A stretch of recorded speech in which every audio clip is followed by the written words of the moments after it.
Hello, everybody. It is Steven Simmons, your youth reporter from The Deadline. Here today, I am interviewing the one, the only, Howard Eagle. So, sir, if you could please tell us a bit about your background and who you are, that would be phenomenal to start us out, just to give people a baseline on, what to expect from this interview and so they know what they're getting into today. Okay, thank you very much. Thank you for that um, warm welcome. I'm nobody special, just an old farm boy.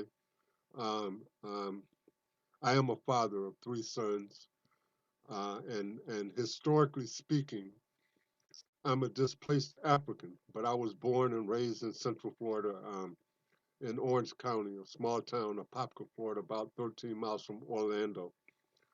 And if you talk with some historians, they will tell you that there's not really a peasantry class in the United States of America, but there is one. I'm from that class. I'm the son of migrant farm workers.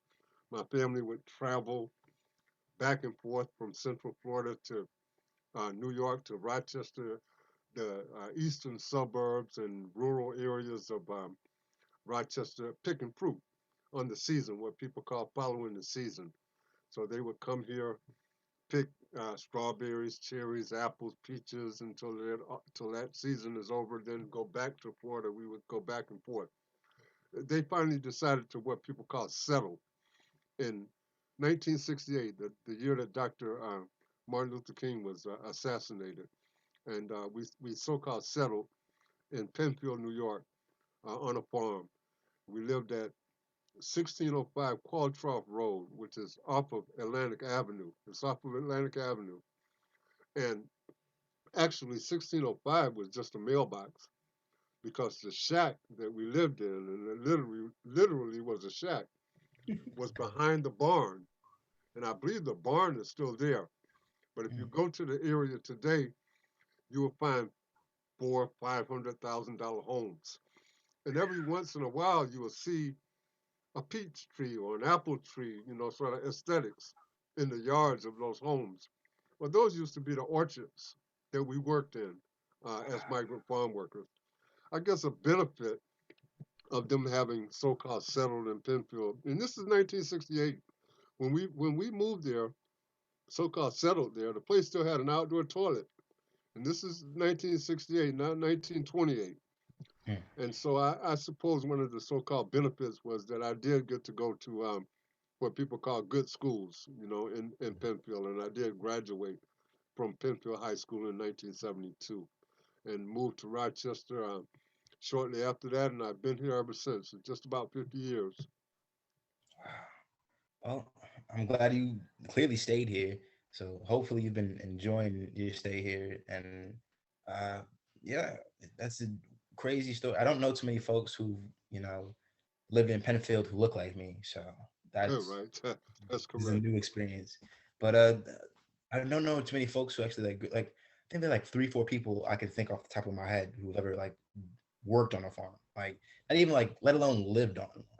And that's really crazy that you like grew up in that actual like you're a farm like you're a legitimate like American all American warm apple pie type like doing work working with your hands kind of guy. Like, that's Yes, really sir. cool. Yes, sir. That's true. That's absolutely true. Yeah, folks say that there's like that black people folk aren't like Americans though we go through the actual American experience like that's the American experience is all about like us like it's about everybody and everyone is Absolutely. there and you're definitely a paragon of that so that's what's up.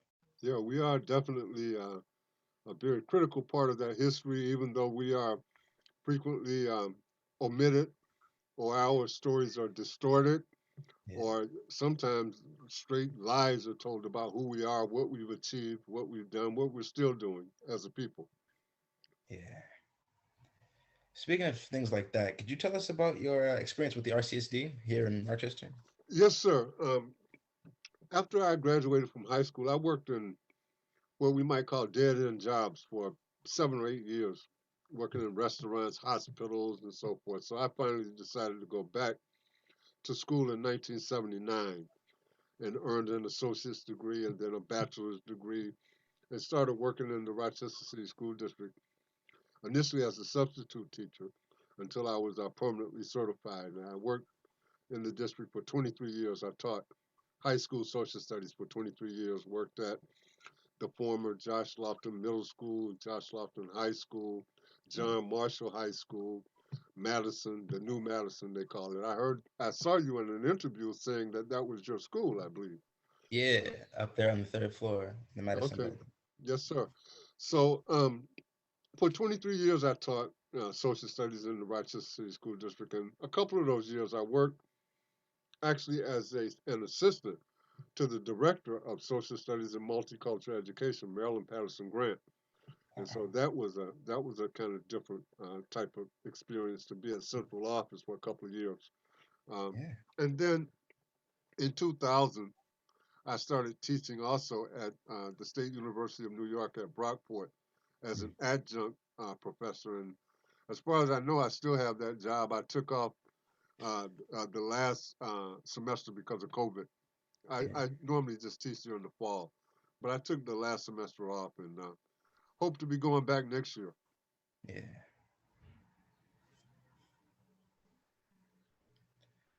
So you've also written in as like a minority reporter for the Democratic Chronicle about like racism within the education system. So could you talk a bit about like the problems that you've seen yourself, like physically, as well as like what you think we can do to help change that and to correct the path that you see we may be on? Yes, sir. I do write quite a bit, especially for Minority Reporter. I sort of write a column, ongoing column, and once in a while I have articles in the Democratic Chronicle and a couple other publications. And of course, Hey, one of the you things gotta I plug write, it. Before you continue, make sure you plug it because folks want to. We want to read your stuff. Make sure you plug it. You gotta plug it. yeah, yes, Let us sir. know where can we find your readings at. I'm sorry to interrupt, but I'm No, interested. no, no, that's okay. At minorityreporter.net is where most of my work can be found, right? And if you Google my name, stuff will come up. How are you going? If you just Google my name, quite a bit of stuff will come up. I Okay. know because I checked just to see. And so if people are interested, if Always people gotta are always interested. gotta check. Yeah. So, I wanna make sure you get your yeah, stuff out. Folks know where to go find ahead. I'm you. sorry. I was Go saying, no, ahead. I just want to make sure that folks know where to find you because, like, when I do these interviews, I feel like I'm not given enough time to like let you guys talk about where we can find you at. So I want to Okay. make sure. Hopefully, this conversation part is edited out because I'm doing a lot of Okay. talking. No, no problem at all. So again, if you just put minorityreporter.net into the Google or whatever search engine, uh, uh, when the page comes up, the website, go to the editorial section and put my name in, and you will see articles from years and years. And the same Excellent. thing with the Democratic Chronicle and some of the other local media. If you go to their search sites and put my name in, articles will come up. Yeah. Okay. And of course, when I write, most of what I write about is education for the most part, but not exclusively, and Mm. definitely about racism, about individual institutional structural racism as it exists in the public education system. The public education system is actually a racist institution historically. It's in fact one of the most effective institutions in terms of continuing to perpetuate, to prop up, to reinforce racism through many ways, through curricula, also through the attitudes, belief systems, behaviors of many of the people who work in the system. And we would Yeah. need a few hours to talk about that. But in terms of impacting racism, that's a critical question. So dating back to 2017, a group of us, community members, educators, including central office administrators, teachers, we began working under the direction of then Superintendent Barbara Dean Williams on a racial equity action plan for the Mm. Rochester City School District. And we actually did develop the plan. It exists. Now, if you're interested, I'll send you a link where you can access it. Most It's never definitely. been really embraced, even by the current administration. It still hasn't been fully embraced. If it is embraced, we believe that that plan will go a long way in terms of beginning to address some of the systemic issues. regarding individual, institutional, and structural racism. Dang. Can you tell us a bit more about that plant? Like what's in like what are some of the not like the you don't got to go over the entire plant, but like No, what are no, some of I'll the give, things yeah, I'll give you an outline. yeah. So the way we organized our work is we organized the work into three subcommittees. One subcommittee dealt with human services. I'm sorry, not human services. Um, human resource issues, Yeah. hiring, firing, promotion, training, so forth. One dealt with relationship building, the need to build deep relationships between students, parents, educators, central office.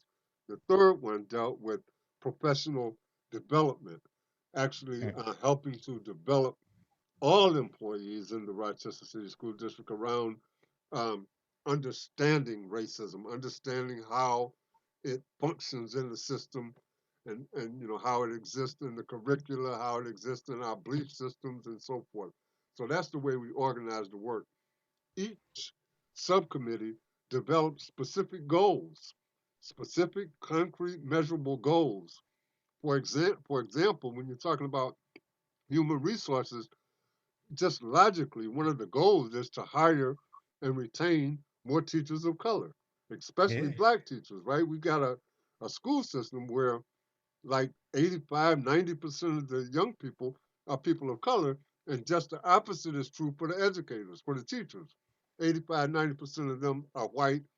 That's not to take this position that white teachers can't teach black children or children of color. That's Yeah. simplistic stuff. That's not the point. Go ahead. You were going to say something? Just that, yeah, like I understand where you're coming from because a lot of folks will hear that and they'll take it that way. It doesn't mean that. It just means that it's different when you have a few teachers who at least look like you so that you can identify with. So like if you want to teach in the city and you happen to be white, that's cool. We're not saying you can't teach here. We want you to be here because that experience of like there's a lot of white folks who teach don't live here. They come Right. into the city. Or The like a lot vast of them are majority. a lot of them come into the city. The vast So majority. yeah, so when they come into the city, they get the experience, they get to know what we're going through. And that is also important that they understand what is happening within the city for the youth. And because of that, that's an invaluable resource we can't take away. But we also do need more teachers of color within the city so that they have people that they can identify with, so that people of color can see that, yo, this is something that we need in our community, which will create more teachers of color because more of us need to be in the branch. We need more of them, and more that we get, the more that we can create. The more that we create, the more relationships will be built, and then we'll be able to come together and actually learn from each other, which is the whole point of school. Yes, sir. Yes, sir. That's well said. That's very well said. I'm not sure I can add anything to it except for um, the things you're expressing are backed by research.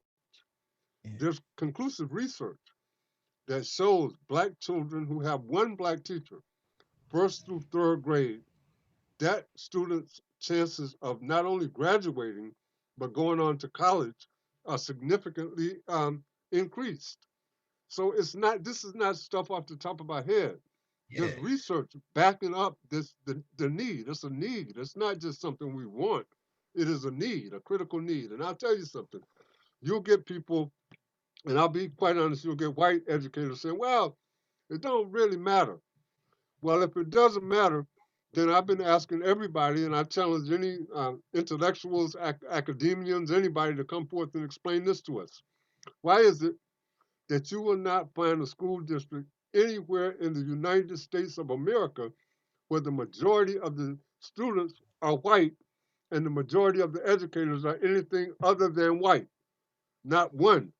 Yet, yet here we are in 2021, and thousands upon thousands and literally millions nationwide of black children. People like to say black and brown, but I talk mainly about black folks because that's what I know most about. Yeah. Black people, right? You will find millions who will go K through 12 and never have a black educator. You will not find one white child in the United States of America who will go through the public education system Yeah. K 12 and not have at least one white teacher. It doesn't Yeah. happen. So how How does that happen? Is that a bit coincident? It definitely is not. That is a product of history, of what has happened historically, the way that the public education system has been developed. And we need to understand that. So see, this is an example. I talked about the professional development subcommittee of the real team, the racial equity leadership team. This Yeah, would be an example of the kind of stuff that we would be teaching people, because many even educators have this idea like, well, it don't really matter why you bringing that up, because you need to understand it. You need to understand historically how this was done. That it was not just a big coincidence. That it was planned. That it was calculated. That it is the result of intentional policy, practices, procedures, rules, regulations, and laws that have been put in place and are still in place. That's part of what we would want to teach people so that they understand it clearly. yeah, because if you take it at face value and on the surface level, it doesn't matter whether you're black or white when you're teaching, because teaching means that you're trying to reach out to the students, form a relationship, and be able to convey the information to them so that they become better people for knowing that stuff. Anyone can teach. That is true. But what we're saying is, if you go deeper in there, to be able to be taught by someone who looks like you gives you an idea of what you can be as a person. I mean, I'm like not even just like a mental level, just like spiritually, and like just like I can't even describe. I'm trying to find a word. I got the word. I believe I have the word you're looking for. I'm not hearing you. You're on mute. You're mute. You're muted. You're muted. I can't. I'm not hearing you. I didn't hear the last thing you said. You were muted. Oh, I said that it does something to you when you see someone who looks like you doing anything intellectual, be it teaching, preaching, or anything of the like, No, because it has no, an effect on folks. no doubt about it. Not only does it um, solidify your understanding that you can do it too, but also I believe here's one of the concepts that you were searching for. Culturally, it's important culturally Yeah, because people know you. They are you. They've gone through similar experiences as yours. They know what makes you tick, so to speak. They understand you at a deep level. And so that's what's critical, is that people, are taught by folks who understand them culturally and so forth. And it's not that white people can't understand black people culturally and so forth and vice versa. That can be done, yeah, but it takes intense study and experience, which many don't have. That's part of the point. Many of our educators in the Rochester City School District, as well as urban districts across this nation, because Rochester is not that unique. yeah, Urban districts are basically all the same.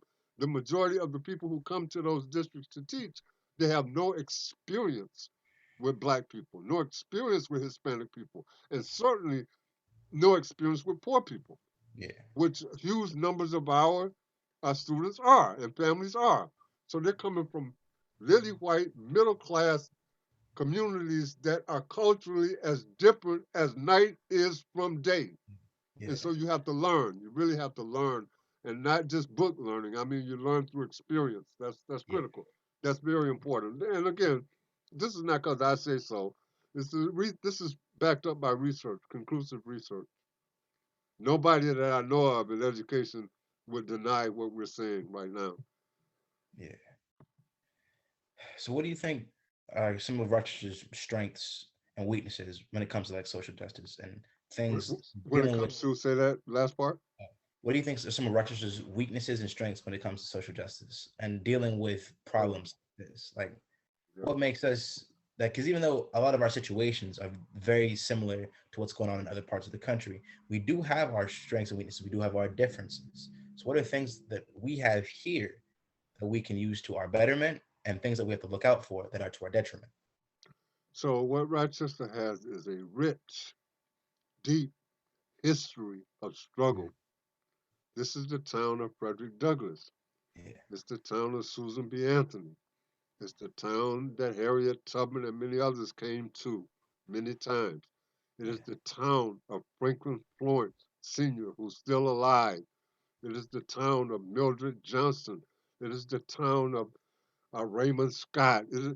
And some of these people I'm naming are still alive, Yeah. who faced tremendous struggles in this town, with the last really big push being, of course, the 1960s after the 1960 rebellion, what people call riot, and they have set examples of what can be done. So the place has a rich history, profound history. Yet today we find ourselves in a situation where I don't know if you've seen me say this before, but sometimes I refer to Rochester as Slave Town, USA, modern day Slave Town, USA. And that's because of, it seems like our inability, I'm talking about black people now, our inability to unite, to be serious about unity, to not only come together, but stay together Mm. and work on concrete, clear, specific, achievable, measurable goals together. We're like scattered leaves. It seems like everybody, Rochester today, this is a weakness. The first thing I mentioned, of course, is a strength. Right. Of But course. a weakness is that today we've developed people talking this time about silos. Everybody works in their own silo. Yeah. It's beyond that. It's like chronic disunity. Hard to believe when you consider the history that we've just mentioned. So that's a weakness that we absolutely need to conquer. We need to. Unity has to become real for us if we really are going to progress together as a people. There's progress. There's pockets of progress and so forth. But the masses of our people are really suffering right now. Rochester has been designated as one of the worst cities in the United States of America for black folks in terms of the economy, in terms of education, and And in terms so of we violence, especially. we are suffering. We are suffering, and the solution is not somebody else or somewhere else. It's us. Yeah. We are our own solution, but we got to become serious about unity and about leadership and about standing for what's right in the face of all opposition, no Yeah. matter who it is.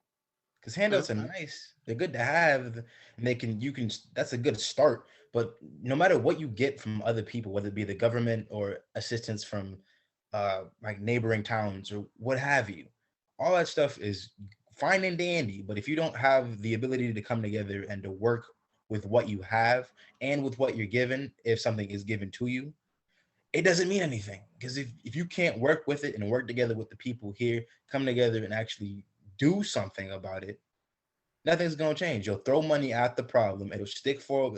It's like what's it gonna? It's like scotch tape, like office tape. You throw money at it to stick for a little bit. Scotch tape is very weak. It don't last too long. yes, sir. You come together, you're much more like a glue trap. Like that thing holds entire mice. Like if I put my hand on a glue trap, I'm not getting it off, and I'm not like a baby. Like I got muscle. I can lift decent amount, and getting out of a glue trap is still difficult. Like there are grown men who like deadlift hundreds of pounds, step on a glue trap, barely pull it off. Like if you want to, like you got to come together to be able to have things stick, to be able to hold, stay together.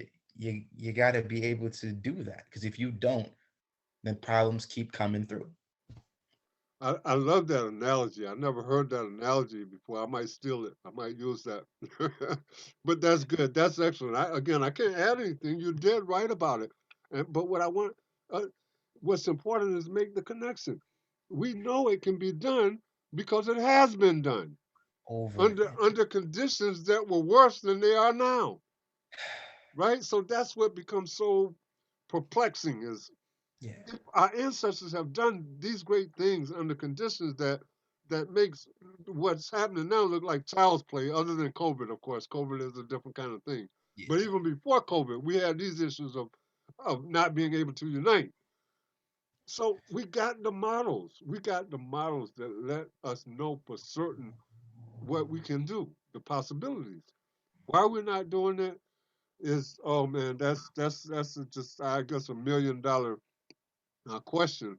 But part of it is the lack of knowledge, and I'm not talking again about just book knowledge, but Yeah. what we need to be passing on to from Experience. generation to generation and so forth, and the building the unity, building the institutions to continue important work, using your analogy, that trap that you're talking about is like the institution that holds everything together.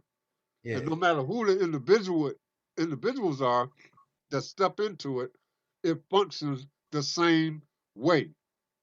It doesn't change, it doesn't keep changing, right? Because it's the right prescription and it keeps functioning in the same way, regardless of who the individuals are. So we can build and we must build if we're serious about change and improvement for especially for you, for the next generation, right? Because it's terrible. It's just insane when you see the next generation doing worse than the previous generation. Yeah. You know, then you're regressing as opposed to progressing. One of the reasons I think we might be regressing is because of the fact that a lot of folks are taught to look out for themselves because of the desolate way that they grow up, the desolate way that they live. Because everyone wants to get out of here. Like I hear folks talk about wanting to leave Rochester, wanting to get up out of here, that they hate it here so much, Yeah, and then they go like other places, and it's either as bad, worse, or it's a bit better, and they are like hung up on everything that's there, but they don't really focus on the people. They don't focus on what's happening. They don't focus on the events that are occurring. They focus on solely themselves and what they have. And that's probably what's holding us back the most.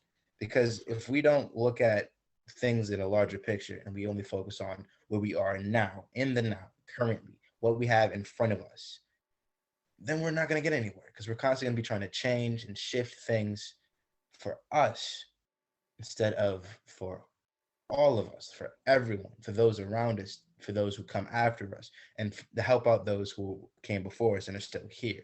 Like if we were focusing on the individual, the entire community will suffer. again, very well said. I can't add anything. You know, in a sense, and you have to be careful with this kind of statement, but in a sense, progress has hurt us because remember, prior to the late 60s, early 70s, there wasn't a very large black middle class. Yeah, Most of us were together. We were all stuck together. And uh, because of the expansion of the black middle class, many of our our leadership, much of our leadership has been siphoned off and has detached from the rest of the community, have moved away, don't associate, and so forth, right? So that was a lot of our intelligentsia. yeah, And um, again, that's not a big coincidence. Things are, if you will, carrots are dangled before our people to say, you're different. You come with us. You know, we'll take care of you and so forth. And we sort of go for the okey doke, if you will, and separate ourselves from our people. And that has hurt us. In a sense, it's hurt us. Um, I don't know how you counter that other than to try to work on our youth from the crib up to change that mentality that you're talking about, that chronic individualism that's almost bred in us, you know, and sometimes our own families are reinforcing that in us to that we should look out for self and don't worry about nobody else and so forth. So it's a mentality, a yeah, widespread mentality that we have to work on changing. And of course, there is no magic bullet, as people say. But those of us who are serious about it, we can change things. I'm convinced we can change things. And again, I keep going back to the historical record and what our ancestors have done. That's what lets me know what we can do if we're serious, if we really want to. And it don't take millions of us to do it. Just a yeah, strong cadre of people who are dead serious about it, because there are many of our people, and I'm convinced, who are crying out for leadership. They're waiting for leadership, but they don't see it. yeah, And you know, so we just got work to do. We got lots of work to do. We talk a good game about unity and so forth, but you can see the evidence. The evidence is clear. It just makes me sad. But And I I'm hope I'm not. I hope I'm not depressing you and discouraging no, you because I no, want you're to not. do just the opposite. Even in light of all of these things that exist, I'm just describing what the realities are. We must remain optimistic This is true. as leaders or potential leaders. We must remain optimistic, even in the face of all of this oppression and dysfunction. We still got to remain optimistic. We don't give up. So I'll We don't give rephrase the up. statement. I'm not sad, but seeing this is saddening. It's not making me depressed because I'm fine. Like I'm gonna be okay because I know that there are a bunch of folks that are in my corner and that I've met who are trying to push forward and they'll continue to do so. But the fact that it's still continuing to hold this back, despite how long that we've been fighting for. Because my great grandmother's still alive. She's 97. She'll be 98 this year, I Wow. believe, if my math is right. Because I remember celebrated her big 95th birthday year before last year. Because Wow. New Year's got me all messed up. COVID has I killed understand. I what understand. time is. I I just know understand. that my great What a grandmother, blessing, though. What a blessing. yeah, This is your grandmother, you said, or your my great great grandmother? grandmother, Wow. What a blessing. she's been here for a minute, and she's told me stories about living in the South and like coming up here and such. And the fact that a lot of the things that she had to deal with are still going on today, just under new names and new guises. Yeah, yeah, yeah, It's messed up. yeah. It is. It is messed up to say the least. You hit on something very critical. You said, I know I'm going to be all right because I got a lot of people looking out for me and so forth. That's called a support system. Yeah, That's what many of our young people are missing. So if we're serious about community, even when I would say, especially when we see young people who don't have those kind of support systems, collectively, if we're serious about the village, we're a village, and it takes a village to raise children. You know, that's our rhetoric. yeah, If we're serious about that, then we will do everything we can to get support under those young people who don't have it. I mean, sometimes you hear in our community, and it's very disturbing. If their parents are not going to do, what do you expect me to do? Well, something. I expect us to do something because many times young people are from families that are not functioning well and so forth. Those are the ones who need our support the most, not the ones that we turn our heads and say, well, there's nothing I can do. If the parents not going to do it, then nothing I can do. There is something we can do collectively. There's something we can do. And again, if you look to the past, not that I want to go back, what's important about the past is it helps to instruct us yeah, in terms of what can be done, how we got to the place we're in, and what it's going to take for us to go forward. That's the reason to look at history. That's the most important reason to look at history, to understand how we got to where we are. And then that should inform you, at least in a general way, about what has to be done to go forward. yeah, And so, there was a time I was just saying when that support system was there, it was strong, a community support system. And it's just so amazing when you think about it. Those were times when things were much more difficult for all of us, and we put the support systems in place. Now, today, collectively, we have much more wealth, many more resources, many more educators, many more doctors and lawyers, and just keep naming the profession. And it seems like we can't do even close to what we used to do without all of that. So it's amazing. yeah. Well, those are all the questions that I have. I want to thank you again for coming and just talking with me. I got off script a bit. I'm actually kind of glad that I did because I feel like it made the conversation better. And I appreciate the wisdom that you shared with me. And hopefully, everybody watching at home will take something from it too. Thank you so much. I appreciate the opportunity to talk with you. Do you have any last words for the people that you like to let it be known? Well, just to say what we've already been saying, that there's no solution for the problems, the ills that we face as a people. There's no solution except us. There's no solution outside of us. We're going to have to become serious about uniting and developing the solution ourselves for ourselves. Nobody's coming to save us. I'm proud of you and other young people in this community who seem to have your heads on straight, are making a contribution to the upliftment of our people. Keep it up. We're proud of you. If Thank you you. need us, you know how to reach us. Thank you again for the opportunity. Appreciate you. All right, y'all. This is Steven Simmons from The Deadline signing off. Take care.